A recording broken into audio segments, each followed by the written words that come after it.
श्री सद्गुरुदेव परमात्मने नमः। श्री रामचंद्राय नमः। आज हम श्री राम नाम के बारे में और आगे बढ़ेंगे। पृष्ठ 269। श्री राम नाम तारक मंत्र है। पुलह संहिता भी श्री राम तापनी का समर्थन करती हुई कहती है, रकाराज जयते ब्रह्मा, रकाराज जयते हरिः, रकाराज जयते शंभु, रकाराज सर्वशक्तयः। आद्यावन्ते तथा मध्ये रकारेषु व्यवस्थितं विश्वं चराचरं सर्वं वकारेण नित्यशः। यथैव वटबीजस्थः प्राकृतश्च महाद्रुम, तथैव सर्ववेदा हि रकारेषु व्यवस्थिताः। यथा करणे रत्नानि गुप्तान्यज्ञै न दश्यते, तद् मंत्राश्च वेदाश्च रकारेषु व्यवस्थिताः। पुलह संहिता। अर्थात रकार से ब्रह्मा, विष्णु, महेश उत्पन्न होते हैं। चराचर विश्व रकार में ही प्रतिष्ठित है। जिस प्रकार वट के बीज में वृक्ष रहता है, उसी प्रकार श्री राम बीज में सभी वेद हैं। जिस प्रकार डिब्बे यानी पिटारे में बंद रत्नों को ऊपर से साधारण मनुष्य नहीं जान पाता है, उसी प्रकार सभी वेद एवं मंत्र श्री राम नाम में विद्यमान है। जापक जन ही इस रहस्य को जान पाता है, साधारण मनुष्य नहीं जान पाता है। श्री सनत कुमार संहिता के अभ्यासांतर श्री राम स्तवराज में श्री राम मंत्र को परम जाप कहा है, जिससे भोग एवं मोक्ष दोनों वस्तुएं अनायास प्राप्त हो जाती हैं। ब्रह्म हत्या आदि समस्त पापों का नाशक है। श्री रामेति परम जाप्यम तारकम ब्रह्म संज्ञकम, ब्रह्म हत्यादि पापघ्न मिति वेद विदो विदुः। श्री राम स्तवराज 6। श्री राम मंत्र का दूसरा नाम है तारक मंत्र, संसार से तारने योग्य। इस मंत्र की तारक नाम से ही प्रसिद्धि हो गई है। ब्रह्म स्वरूप जानकर जो लोग इसका जाप करते हैं, उनके छोटे बड़े सभी पाप समूल नष्ट हो जाते हैं। राम तापनी स्पष्ट है कि इस तारक मंत्र के जप से मनुष्य बाल हत्या, ब्रह्म हत्या आदि सभी पापों से मुक्त हो जाता है। श्री राम तापनी उपनिषद में लिखा है, यह एत तारकम ब्रह्मणो नित्यमधीते स पापमानं तरति, स ब्रह्म हत्या तरति, स भ्रूण हत्या तरति। संहिताओं में श्री सनत कुमार संहिता का सर्वश्रेष्ठ स्थान है। इसी संहिता के अभ्यंतर श्री राम स्तवराज स्तोत्र है। इस स्तवराज के ऊपर अनेकों संस्कृत भाष्य है, जिनमें गाल्वाश्रम गलता गादी जयपुर के स्वामी श्री हरियाचार्य जी महाराज एवं श्री अयोध्या के स्वामी श्री हरिदास जी के युगल भाष्य अत्यंत प्रसिद्ध हैं। संस्कृत भाष्य में इस स्तवराज की प्रामाणिकता अत्यंत सुस्पष्ट है। स्तवराज के प्रारंभ में श्री युधिष्ठिर जी ने वेद व्यास जी को 3 प्रश्न पूछे हैं। प्रथम प्रश्न है परम तत्व के संबंध में, द्वितीय है जप के संबंध में तथा तृतीय प्रश्न ध्यान के संबंध में है। किम तत्वम किम परम जाप्यम किम ध्यानम मुक्ति साधनम। तत्व क्या है, सर्वश्रेष्ठ जपने योग्य मंत्र क्या है तथा मोक्षप्रद ध्यान क्या है। उत्तर में श्री व्यास जी ने कहा है कि श्री राम ही परम तत्व है। श्री राम मंत्र ही सर्वश्रेष्ठ जपने योग्य मंत्र है तथा श्री सीता जी के सहित श्री राम जी के ध्यान ही मुक्तिप्रद ध्यान है। यत् परम यत् गुणातीतम यत् ज्योतिर्मलम शुभम तदेव परमं तत्वं केवल्य पदकारणम। श्री रामेति परम जाप्यम तारकं ब्रह्म संज्ञकं ब्रह्म हत्यादि पापघ्नं मिति वेद विदो विदुः। जो सबसे परे हैं वही परम तत्व मोक्ष प्रकाश एवं कल्याणप्रद है। वही परम तत्व मोक्ष को देने वाला है। ब्रह्म ही जिसकी संज्ञा है, ऐसे श्री राम तारक मंत्र ही परम जाप्य है। ब्रह्म हत्या आदि सभी पापों का नाश कर देता है, ऐसा वेद को जानने वाले महापुरुषगण कहते हैं। संसारात तारयतीति तारकः। शास्त्रों में श्री राम मंत्र को ही तारक मंत्र कहा गया है। श्री राम तापनी में इस मंत्र को तारक कहा गया है। यह एत तारकम ब्राह्मणो नित्यमधीते स पापमानं तरति। श्री राम तापनी उपनिषद। अर्थात जो साधक इस तारक मंत्र का नित्य जप करता है वह सभी पापों से मुक्त हो जाता है। इस प्रकार जो मंत्र तारक तथा ब्रह्म संज्ञक होगा वही परम जाप्य होगा। यह श्री राम स्तवराज का निष्कर्ष है। हारित स्मृति में सुस्पष्ट है। श्री रामाय नमो हेतत्तारकं ब्रह्म संज्ञकं नाम्नां विष्णोः सहस्राणां तुल्य एष महामनुः। अनंता भगवन् मंत्राः नाने नतु समाकृता श्रेयो रमण सामर्थ्यात् सौंदर्य गुण सागरात्। इदमेव परम मंत्र ब्रह्मरुद्रादिदेवताः ऋषयस्य महात्मानो जपत्वा मुक्ता भवाम्बुधेः। इदमेव जपन् मंत्रं रुद्रस्त्रिपुरदाहक ब्रह्महत्यादि निर्मुक्तः पूज्यमानोः भवस्तुरैः। एतमगस्त्यो वे जपत्वा रुद्रत्वमाप्तवान् ब्रह्मत्वं कश्यपो जप्त्वा कौशिकस्तं मरेशताम्।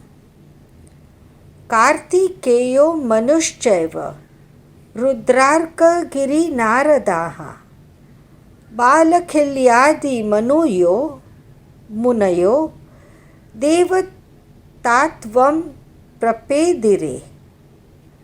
अद्यापि रुद्रः काश्यां तु सर्वेषां त्यक्तदेहिनां दिशत्ये तन्महामन्त्रं तारकं ब्रह्म संज्ञकं हरित स्मृति। अर्थ, श्री रामाय नमः। यह तारक एवं ब्रह्म संज्ञक मंत्र है। श्री विष्णु भगवान के 1000 नामों से भी यह महामंत्र श्रेष्ठ है। वैसे तो प्रभु के अनेकों मंत्र हैं, परंतु इस मंत्र के समान अन्य कोई भी नहीं है। सौंदर्य सुधा सिंधु प्रभु श्री राम जी का यह मंत्र है। सौंदर्य माधुर्य की अधिष्ठात्री देवता साक्षात श्री लक्ष्मी जी को रमण करने में भी श्री राम जी समर्थ है, इसलिए उनको राम कहा जाता है। रमणाद राम इत्यपि। नाम और नामी दोनों अलौकिक हैं। इसी मंत्र को जप कर ब्रह्मा आदि देवतागण ने ईश्वरत्व को प्राप्त किए। ऋषि मुनिजन इसी को जप कर संसार सागर से पार हो गए।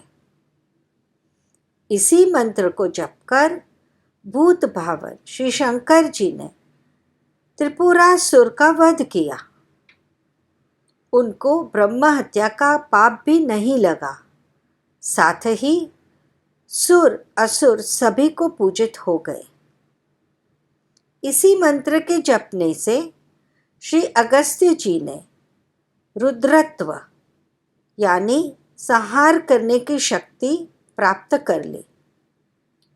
श्री कश्यप जी ने ब्रह्मत्व यानी ब्रह्म के समान सृष्टि सर्जन करने वाली शक्ति प्राप्त कर तथा श्री विश्वामित्र जी ने अनेकों नवीन लोगों के निर्माण के द्वारा इंद्र पद को प्राप्त कर लिया। श्री कार्तिकेय जी, मनु जी, रुद्रगिरी यानी हिमवन, नारद जी एवं बालखिल्य आदि मुनिगण देवत्व को प्राप्त कर गए। आज भी श्री शंकर जी काशी में मरने वाले प्राणियों को इसी महामंत्र द्वारा मोक्ष दान प्रदान करते रहते हैं। श्री राम नाम को ब्रह्म संज्ञक कहा गया है, यानी श्री राम नाम साक्षात सच्चिदानंद ब्रह्म का वाचक है। ब्रह्म सम्यग् ज्ञायते येन तद् ब्रह्म संज्ञकम्। भाष्य स्वामी हरिदास जी ने कहा है, जिस नाम से ब्रह्म को जाना जाता है उसी नाम को ब्रह्म संज्ञक कहते हैं। तारक होने में ब्रह्म संज्ञक भी हेतु है। लोक में यह प्रसिद्ध है कि किसी पुरुष के द्वारा किसी व्यक्ति के आकार एवं नाम का जब परिचय मिलता है तब वह व्यक्ति उस आकार वाले पुरुष को देखकर उसी नाम से पुकारता है, तभी उस पुरुष का साक्षात्कार यानी मिलन होता है। उसी प्रकार सद्गुरु के द्वारा साधक प्रभु के स्वरूप एवं नाम का ज्ञान प्राप्त कर जब नाम की साधना करने लगता है तब प्रभु की अवश्य प्राप्ति होती है। अगस्त्य संहिता में लिखा है कि शाक्त, सौर, शैव, गाणपत्य आदि सभी मंत्रों में वैष्णव मंत्र श्रेष्ठ है। सभी वैष्णव मंत्रों में भी श्री राम मंत्र श्रेष्ठ फलदायक है। यथा सर्वेषु मंत्र वर्गेषु श्रेष्ठम वैष्णवमुच्यते। गणपतेषु शैवेषु शाक्त सौरेष्वभीष्टदम् वैष्णवेष्वपि मंत्रेषु राममंत्राः फलाधिका। ये है अगस्त्य संहिता में। पद्म पुराण में श्री पार्वती जी से श्री शिव जी ने कहा है कि लौकिक एवं वैदिक शब्दों से सहस्त्र गुण राम नाम श्रेष्ठ है। कहा है लौकिका वेदिका शब्दाये केचित् सन्ति पार्वती नामानि रामचंद्रस्य सहस्रम तेषु चाधिकम।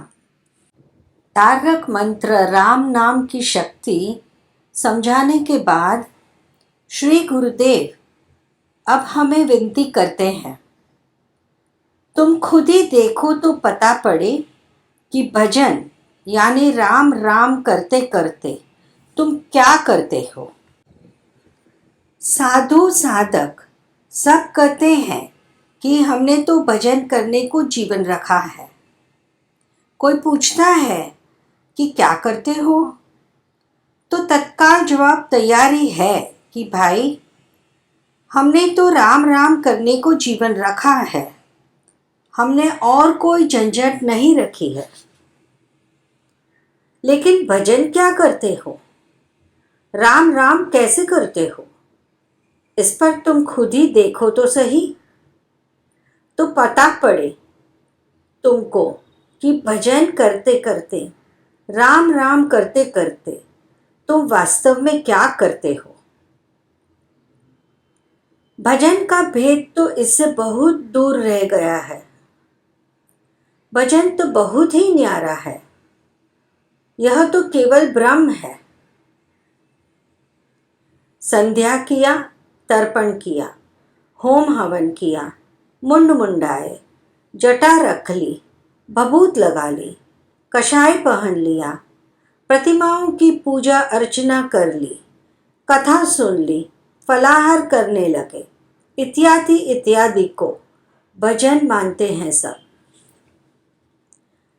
खुद तो अभी मुक्त हुए नहीं है, खुद ने तो भगवत साक्षात्कार प्राप्त नहीं किया है और खुद को मुक्त मान लेते हैं और खुद ही भगवत स्वरूप बन बैठते हैं। यह सब पाखंड है, इससे तुम सब बचो। मुझे किसी से राग द्वेष नहीं है जो मैं ऐसा कह रहा हूं। मेरा कर्तव्य समझकर कहता हूं, कहना पड़ता है। लोगों को विवेक बुद्धि से सबके आचरण को, वाणी व्यवहार को तोलते रहना चाहिए और समझना चाहिए। ध्यान करने वाले का कैसा स्वभाव होना चाहिए, राम राम करने वाले को जीवन व्यवहार कैसा रहना चाहिए, यह देखना, समझना, जानना चाहिए। आंखों के होने पर भी अंधे बने रहे हैं तो फिर किसको दोष देवे। क्या शास्त्रों ने नहीं बताया है कि संतों का क्या क्या लक्षण रहते हैं? क्या गीता जी नहीं बताती हैं कि सात्विकता कैसी होती है, स्थित प्रज्ञा कैसा होता है, भक्त कैसा होता है? देखो, कैसा यानी शरीर के ऊपर की आकृति का अर्थ नहीं लेना। 2 हाथ 2 पैर वाला ही सब मनुष्य शरीर होता है। जो बहुत वाद करता है वो ज्ञानी ध्यानी नहीं हो सकता है। वाद करेगा वो अहंकार का ही पुतला होगा। जो कहेगा कि मैं इस तरह भगवान का दर्शन करता हूँ, भगवान से बातें करता हूँ, भगवान को मिलता हूँ इत्यादि, वो बिल्कुल झूठा पाखंडी होगा। ज्ञान ध्यान को मर्म न जाने, वाद करे अहंकारा, अगम अगाध महा अति गहरा, बीज न खेत निवारा। अपने मन को शुद्ध करते नहीं हैं। दिन प्रतिदिन मन पर दूषित, अपवित्र संस्कारों का लपेटन एक के बाद एक लपेट रहे हैं और अपने को साधु या साधक मान रहे हो। दूसरों से भी मान्यता की अपेक्षा रख रहे हो। यह दम नहीं तो और क्या है। मन रूपी खेत में पुराने पुराने बीज रूपी मलिन संस्कार यानी राग द्वेष, ईर्ष्या, संकुचितता को तो और गहरे करते रहते हो। उस पर तो ध्यान ही नहीं जाता है। भजन करने वाले का भजन तब ही तो प्रारंभ होता है जब उसको ये पुराने बीज रूपी संस्कारों की मलिनता स्पष्ट दिखाई पड़ती है। फिर भजन का श्री गणेश होता है। एक एक बीज को ढूंढ ढूंढ कर अपना मन रूपी खेत बिल्कुल साफ करने की प्रवृत्ति से। देखो, आज मैं इतना स्पष्ट बोल गया हूँ तो प्रकाशानंद जी बापू की याद आ गई। वे हमेशा अपने भक्तों को स्पष्ट कटु सत्य कहते रहते थे। मैं संकोच में रहता हूँ। स्पष्ट कहने में फौरन हृदय में करुणा आ जाती है कि सामने वाले को दुख पहुँचेगा। बस फौरन ही स्पष्ट कहते कहते रुक जाता हूँ। फिर भी इंगित तो कर ही देता हूँ।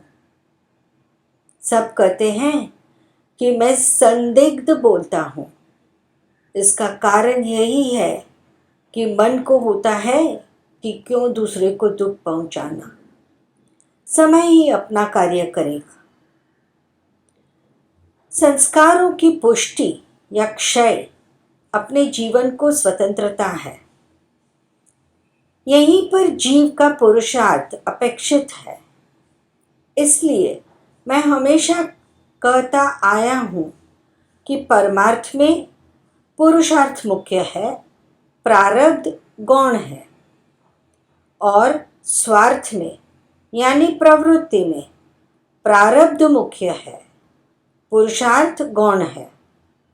लौकिक अभ्युदय प्रारब्धानुसार ही प्राप्त होता है। सद्गुरु देव की जय।